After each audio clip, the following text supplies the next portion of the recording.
This is life on the road. Melissa, can I have some of your apple juice? Oh my God, please drink my apple juice. A journey that never seems to end.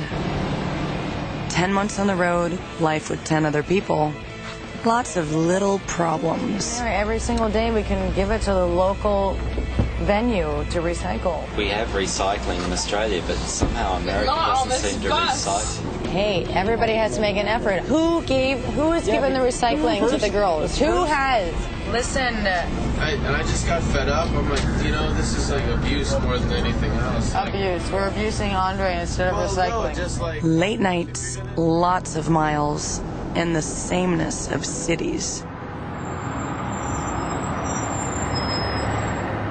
Living on tour, we get to see a lot of places like this. The mall. It has everything. Basically, it's a place to get stuff. A lot of stuff. We seem to feel we've got to get more money in order to buy more stuff. And yet, if you think about it, does stuff make us happier?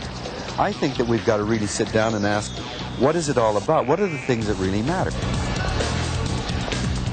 The local mall is just a microcosm of the bigger picture. What we get here is decided for us by marketing departments and market forces. Who makes these big decisions that affect our lives and the planet? CEOs? Economists? It's time to stop and ask.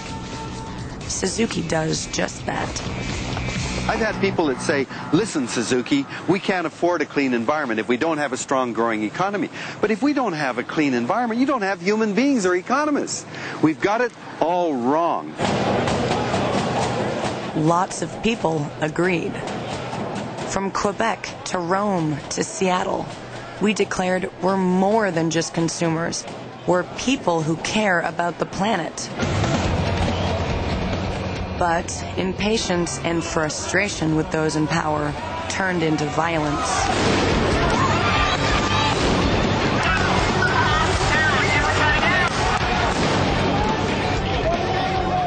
David Suzuki has a different way.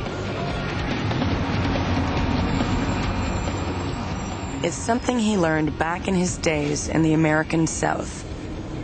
The power of the word and the humanity of peaceful protest can change the world.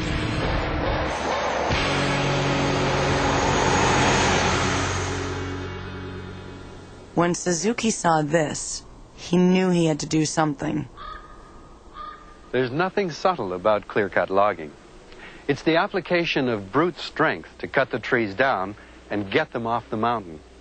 And once they're cut down, their likes will never be seen on these mountainsides again. People heard the message and acted.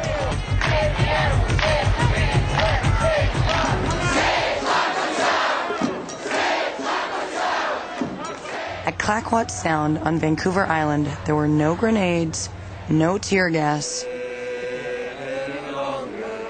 Instead, the greatest act of peaceful protest in Canadian history.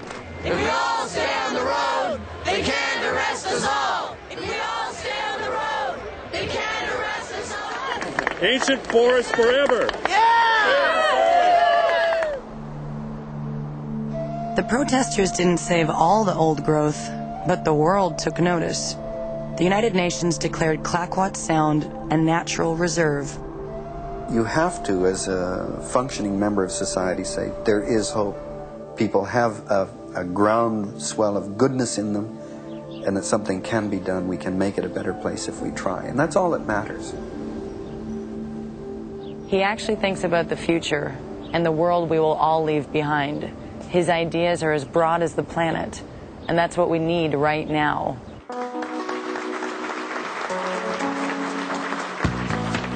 Our greatest Canadian shows us solutions to the problems of the planet. He does it through his Suzuki Foundation. He does it in more than 30 best-selling books. Welcome to the nature of things. He does it on the longest-running science and nature program in television history. The United Nations awards him medals.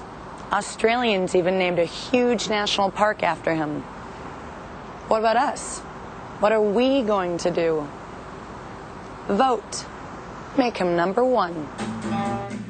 Would you vote for a hockey player to save the world? Don't think so. Would you vote for a dead man to save the world? Don't think so. Who else is there other than Suzuki to save the world in our Canadian top 10 challenge?